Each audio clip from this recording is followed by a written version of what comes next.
This podcast is about you. Are you ready? Take a moment and ask yourself, do I know the truth, and do I even care? Well, if you care at all, we have something for you. Stick around. We're a podcast that does not ignore the truth about life, people, or God. Larry Kutzler has been a pastor, a Bible commentator, a radio and podcast producer, and now is your host. This is a podcast you won't forget. Again, thanks for joining us for the City Sites podcast this week.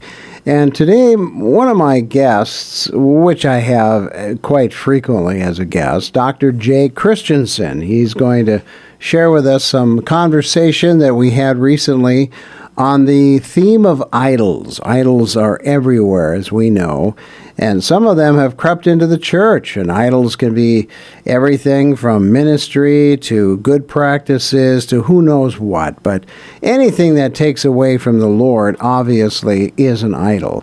So today on the podcast and next week, we're going to talk about idol and idol worship. What is an idol, and how does it affect our person and our spiritual life? Thanks for joining us. And idolatry is anything that comes between you and God. It's where self is preferred over God, so that all of us here can say in one sense we've been guilty at one time or another of idolatry. And God hates idolatry more than any other sin.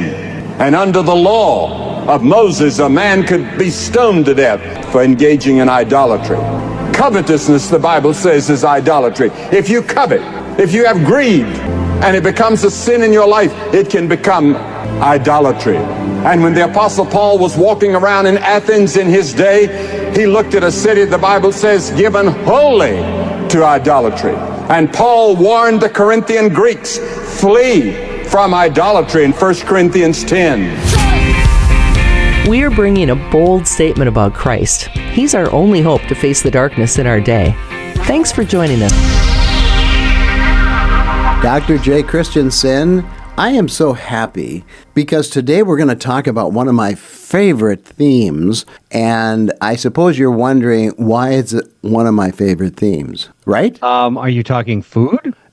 Well, it could be. What? It could be. But we're going to talk about idols. And idols has always intrigued me because I've known in the past, and maybe in the present, there's idols in my life. And I have to be honest, self-aware, and say, okay, what is it that I have? What is the admiration on that particular thing that might rival my love and worship of the Lord? A lot of Christians won't go there because they don't want to, right? But we're going to talk about idols. Yeah. Yes, we will. In fact, what's really interesting that you bring this up is when you mention idols to people, one of the first things that their heads go to is people bowing down to little statues, or that scene from the first Indiana Jones movie at the beginning where he's grabbing that gold idol head, that type of thing, which, by the way, that really encapsulates what idolatry is all about. Now, you may think it's a statue, but I'm looking at what Indiana Jones takes, and it's gold. Now, you have to ask yourself, why does he take it? Because he values it. Mm-hmm. Okay? It's worth something to him. We're going to talk about that worth word as we go through here and how it relates to idolatry. But it's worth something to him because it's an archaeological artifact. It would be worth something to somebody else because it's gold. It's worth something to another person because it could be sold and bring them money.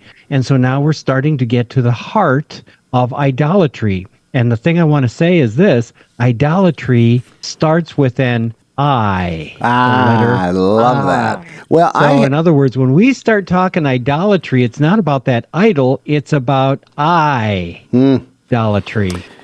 Myself and I. Yeah, and there's a lot of idols. In fact, there was an article put out by Planting Source, I think it's called, but they talked about, the 7 idols in America, and I'll go backwards on it. Okay. Kind of set the stage here. The 7th is national security. The 6th is money, riches, and wealth. The 5th is guns. Guns. Wow, that was really a surprise. Number 4, the automobile. Number 3, fame and celebrity. Number 2, collegiate sports.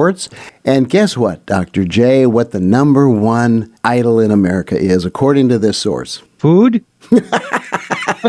You must be hungry. No, no, no, no. It's sports. It's national sports. It's professional sports. That's the number one idol according to this group. But there's one that I don't think many people think about, and that is our modern thinking. Our modern thinking has turned into an idol. And why? Because we think we're pretty smart. You know, we've got the internet, we've got more resources and research and data than we've ever had in the history of mankind. I think we're pretty doggone smart. However, we're not smart without God, right? That's the beginning of knowledge, and I think we need to talk about our modern thinking and how much idol worship goes on with that. So, there you go. Well, I like that we're going to start here, and I'm also going to deflect into a little side rail here, which is kind of like the main track, and then I'm going to come back to what you're saying. But I came across a quote the other day. I was researching information and the flow of information, and the person said that information around the world at this point is doubling something like every 2 days. It's just screaming as far as the amount of information being pumped out around the world.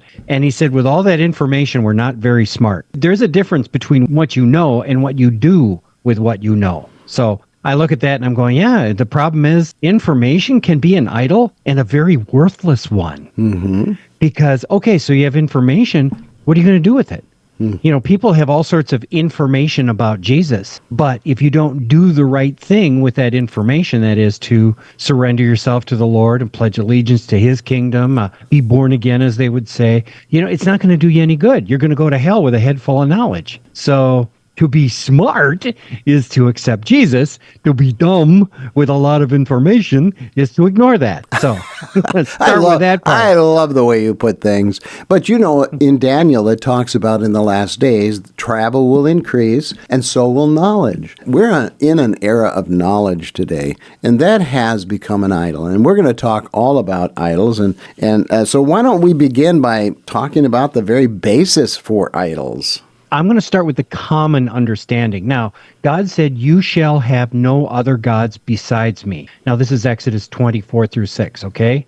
In verse 4, he says, do not make an idol for yourself, whether in the shape of anything in the heavens above, in other words, a spiritual being, or on the earth below it, a physical thing, or in the waters underneath the earth, another physical thing. You must not bow down to them or worship them. There's that word I want to focus on later, worship. For I, the Lord your God, am a jealous God, punishing the children for their father's sin to the third and fourth generation of those who hate me. Okay, do you see the parallelism? Idolatry is a form of hating God. Now, in Hebrew thinking, well, actually, in Greek thinking, we think love versus hate, emotion. In Hebrew thinking, to love something or to hate something is to prefer something over another thing. Jacob I loved, Esau I hated, says the Lord. Well, it doesn't mean he hated Esau. It means he preferred Jacob over Esau. Jesus said, if you don't hate your family, you can't follow me. What he's saying is, I need to be first and foremost in your life. Okay? Go ahead. Well, I'm thinking when you talk about idols, in the way you are talking about it, you're talking about relationship. You know, if God didn't want a relationship with us, two entities loving each other, it wouldn't matter. I mean, that's kind of abstract in a way, but it isn't, because idol worship is a relationship with something that replaces God. So relationship plays a part in all of this because we are emotional, relational beings. Am I right or wrong? You are absolutely right. And what this boils down to, and the reason that God is saying, don't put anything before me, is that God is trying to, in this interim period between Eden and Eden restored in the book of Revelation, in this interim period, he's trying to restore the relationship we had with him that we had in the beginning in Eden. Now follow me on this, okay? Okay. God created humanity and put them in a garden, Eden, and it was a place of absolute protection, provision, which meant security, safety, assurance. You never had to worry about your food running out. And most of all, being in the presence of God. Eden was the place on earth where the spiritual realm and the physical realm interlocked. Because we see God, a spirit being, walking with Adam and Eve in the garden. We see Satan, a spiritual being, talking to Eve in the garden. So this is a place where the physical and the spiritual worlds meshed together. I don't want to even say they overlap. They literally blended together in Eden. Now, why is that so important? Because in Eden, humanity experienced God's protection, his provision, his assurance because of his presence. Did you get that? I His did, protection, yes. provision, his assurance because of his presence. What happened when Adam and Eve sinned? They were booted out of the garden, which means suddenly the spiritual realm and the physical realm separated. And now in the physical realm, we're missing that real tangible presence of God. And yet every person knows there's an element of us, our spirit being, that longs to reconnect with that spiritual realm. And so now, because we're out of God's presence, we've lost his protection, his provision, and his assurance. So now we're going to look for something else to replace God that would provide protection, all that we need, and assurance. That's the heart of idolatry. Now, whether it's looking to another spiritual being, or whether it's looking to a spiritual being represented by a little statuette or something, or it's looking to our own strength and ability. Those are idols. Those are things that replace God. And the reason that we're so frantic about it and so driven to idolatry is because of our fear of harm or death. Now, let me explain that. When Adam was kicked out of the garden, God said, "Oh, you're still going to take care of the earth, right? You're still going to farm, you're still going to look for food, but you're going to do it by the sweat of your brow." And that's an ancient saying regarding fear, because when people fear, they sweat. It's not just when they, work at farm work or whatever. So basically what God is saying is, in your new state, you're going to be afraid you're not going to have enough. You're going to be afraid because you're not protected. That assurance that you had is gone. So you're going to live your whole life in fear. And so now, out of this grasp for security in our lives, we substitute things for God that we think will give us what? Protection, provision, and assurance. And those are the little gods that become idols in our life. You brought up the idea of knowledge. Do we look to knowledge to protect us? Do we look to knowledge to provide for us? Do we look toward knowledge to assure us? Well, if we do that without God's voice in the matter, without knowledge of God first, and then God's knowledge second, and earthly knowledge third, guess what, folks? We've made knowledge our idol. Wow. That's why I love you, Dr. J, because you just kind of break things down into simple nuggets that people like me can chew on and digest. I love that idea. In fact, I've never heard that before, Dr. J, that the sweat of your brow is really an idiom for fear. Because the world is sweating profusely about everything. I mean, just look what we've been through with COVID-19. Fear, fear, fear. We're still in a state of fear. So I love that idea that you explained about fear. But idols are everywhere, and a lot of it is because we fear. Very good point. Now, let's jump the gun a little bit here.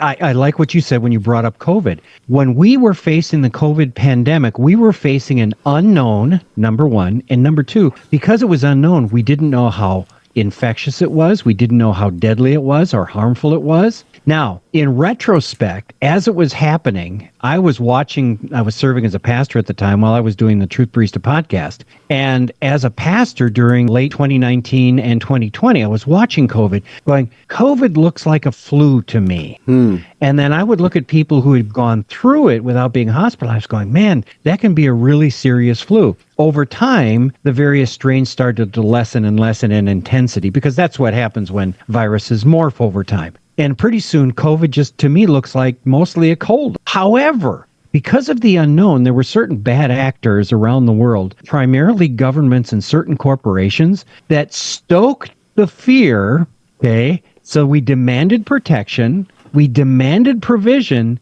and we demanded assurance, right? Those three things we look at from God, and a sense of presence. So what happens? The government steps in and says, hey, I'll protect you. I'll provide for you. I'll reassure you. I will be your ever-present overlord. And in many cases, the government really stormed God's castle and tried to kick God off the throne in many people's lives. For people who didn't follow, who aren't born-again Christians following God, I saw them all over. They were panicking. They were masked, double masked, triple masked, N95, Tyvek suit stuff. And I'm looking around going, this is for a cold? Granted, I'm not making light of the people who were harmed or died because of this. Okay, please don't misunderstand me. But in normal experience, okay, I was looking around going, if the government won't protect them, then I'm going to protect myself. The first thing I did is I went to God and I was saying, how serious is this? And I started getting this reassurance, just be smart. Just be wise. Use normal protective practices. So even though I was providing protection for myself and provision for myself, it was at the Lord's direction. So I was still putting him first. See, so I wasn't making an idol out of myself or out of the government or anybody else. It was God first and then wisdom that came from him. Well, Dr. J, when I began to think about whether it was COVID or the fires in Canada or the fires on Maui that we are seeing, some people say, well, that's the judgment of God. I'm not so sure about that, but that's an interesting thought. However, they are signs. They're signs to us that says something that, listen, you can't fight against certain things. You can't control certain things. Only God can do that. And it's just a reminder that, look, a fire out of control, you may have the best fire department in the world, but you may not be able to contain it, or viruses, or whatever it may be. I think it's a reminder, hey, time is short. Get your act together. Start thinking differently about God, your life, your idols, all of those things. Right. In other words, what I'm hearing you saying is ultimately we have to look to the Lord and the Lord first. Absolutely. That's it. Well, and that's the definition of idolatry. That feeds into it. In the Old Testament, it was worshiping any god other than Jehovah. In the New Testament, it extends any sort of trust or confidence or reliance upon anything other than God, such as our desires, our abilities, our possessions, whatever. But simply put, idolatry is this: anything that we substitute for God. Or, here's another definition, worshiping someone or something other than God as though it were God. And so this gets back to Eden. Okay, we look to God for protection, provision, assurance, and his presence. But then, if we don't get it from him, then we go in search of it ourselves. And here's the tricky part. Remember I said that the spiritual world and the physical world intersected in Eden, and then they separated, so to speak. There's a wall between us. That doesn't mean God can't enter the physical world. It's all his domain. The king can walk where he wants to walk, right? However, we're limited to the physical plane. One of the things God says about idolatry and why we shouldn't partake in it is he goes, it's not allowed for you to dip into the spiritual world other than through me. See, access right there. The only way that we are allowed to access or connect with the spiritual world is through him. Because if we do it through any other means, we open ourselves up to spiritual entities, demonic forces, satanic forces, whatever, that will harm us. And so God is going, when you're participating in idolatry at that, trying to enter the spiritual world, you're really begging for trouble. And so we look at some of the things you're talking about. God can act within the material world to warn us, saying, you're depending on things when you should be depending on me. You're depending on yourself when you should be depending on me. God constantly reminds us how dependent we are on him and how dependent we should be on him. And so he allows certain situations to come into our lives. We don't like it. But when we hit those points where we come up short, what do most people do? They turn to God because in their heart, whether they know him personally or not, there's this cry to our maker, our creator, you've got to help me. It's kind of like the hologram from Star Wars with Carrie Fisher's Leia. Help me, Obi-Wan Kenobi. You are my only hope, or you're our only hope. Well, that's kind of the way it is when we get into trouble. It's like, oh, God, help. You're my only hope. And God's going, okay, now that you've kicked the idols out of the way, let's get to work.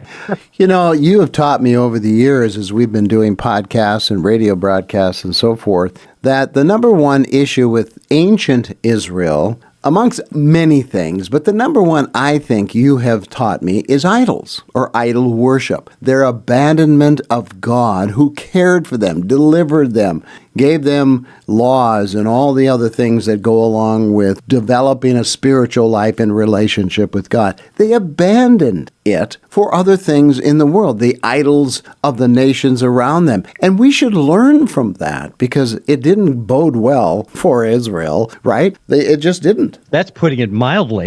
Yes, I know.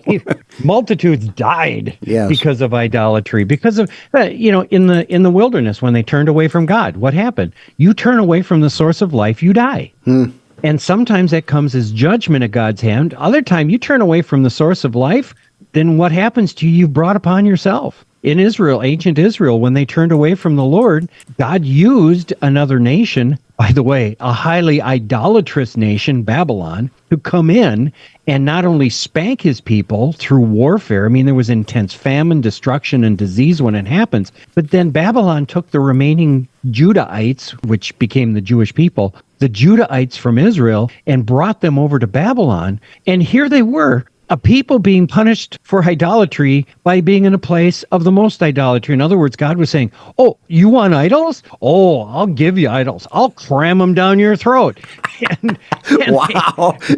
Now, that's an interesting seriously, verse. you look at the Bible, that's kind of, you're going to be eating, sleeping, breathing idolatry. That's perfect. I've never heard that. God saying, I'm going to shove these down your throat. Well, and think of this, too. Well, and this is kind of like, Israel was complaining about provision in the wilderness, right? I'm switching back on quite a few hundred years. They're complaining about provision in the wilderness. And in other words, they're looking to, who's going to provide to us? We don't have anybody to provide for us. And God's going, excuse me, over here, I'm like the supreme God. I can help you anytime. Yeah, I can give you anything you want. You're not good enough. You can't take care of us. And God says, oh, okay, challenge accepted. Yeah. And he sends a bunch of quail around there, and the people in their urgings, which is the thing that was getting them to crash talk God and potentially lead them into idolatry. See, the Lord has to keep their focus on him so they don't turn to idols. Mm-hmm. So this is what God was establishing in the wilderness. Trust me and me alone. So he goes, let me show you how I can provide. It gives them all these quail. In their urgings, they stuff themselves with this quail meat. And it says, and even while the meat was between their teeth, they died.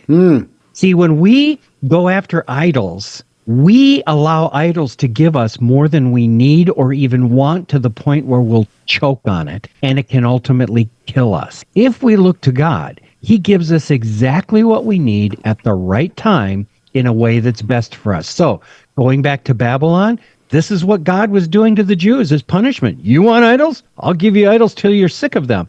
And when they came back from Babylon, idolatry had effectively been erased from the nation of Israel. This reminds me of Romans 1. Dr. J, because it says there in the last days, of course, people will want their own way. And God will back away and say, okay, I will give you the idols or your desires in your heart. And I think that's what he's done, and what we see today in our world. It's God backing away, allowing mankind to have his or her own way. And we have seen how disastrous that has become. It's because of idols. Exactly. Romans 1 is the heartbeat of idolatry. God says, you turn away from me, I'll turn you over to the idol of yourself, the I, the big I right there. And look what happens. And he goes, you start making an idol out of yourself for sexual pleasure and provision. And because you're the big I idol in your life, you get offended and you start doing all sorts of horrible things in life. I mean, let's play a little game in the last little time that we have here, okay? Oh, I love games. Let's talk about idols. Protection idols, provision idols, presence idols, and assurance idols. These are the things we lost, these areas in the garden, and we substitute many things in place of these, in place of God, to give us what we want. So what are some of the idols that you look to for protection in your life? Very quickly. Government, exactly. How about our IRA? And our retirement accounts, our bank accounts, okay, our military, our police force, our social network. And how about the lottery? Look how people play that. Exactly. So we're looking for protection in all of these ways. Maybe we should ask God first, for how do you want to protect us, Lord? Here's another one, provision. Same thing, government, welfare, all of these programs that are out there. We look at our jobs as our idol. We have to understand, God wants us to work to provide for ourselves. He doesn't want us to just sit there. But we should ask him first, put him in charge of our provision. If that's through the job, then we should work it with all of our might. What about presence? We're missing the Lord's presence, but don't we fill our lives with intimate pleasures from people? You have people hopping from bed to bed. You have people who make idols out of their friends and their families. Those are presence idols. Here's an assurance idol. The insurance agencies are assurance. Why? Because it guards us against fear. What if something happens to my house? How am I going to pay for it? So the assurance. All of these things, presence, protection, provision, assurance, all of these things come from God, but we try to do it in our own strength apart from God. So what are we doing? We're trying to recreate Eden in our own strength, and we're missing the God who created it in the first place. Well, Dr. J, I think you've made your case. I know we've got more to come in terms of idol worship or the idols in our lives. Give us a last word before we close things down for the day. Well, the thing that comes to mind is when all of these things face us and we're looking out proverbially, metaphorically in our lives toward troubles, dangers, fears, insecurities, all these things that are coming, shortfall, the first thing we need to do is close our eyes and look to God. Well, thank you, Dr. Jay Christianson, the president of HighBeam Ministry. And you can find out more about Dr. Jay and his ministry and all the things he's doing, writing, radio, podcasts, and all of that can be found at HighBeamMinistry.com. That's HighBeamMinistry.com. And we'll be back next week. Dr. Jay will join us again as we talk about idols, part 2. This isn't the end. It's only the beginning of your journey to trust God for the truth you never want to lose. We can help. Log on to CitySitesUrbanMedia.com today. Remember, there's only one truth and only one God, and you should know them both.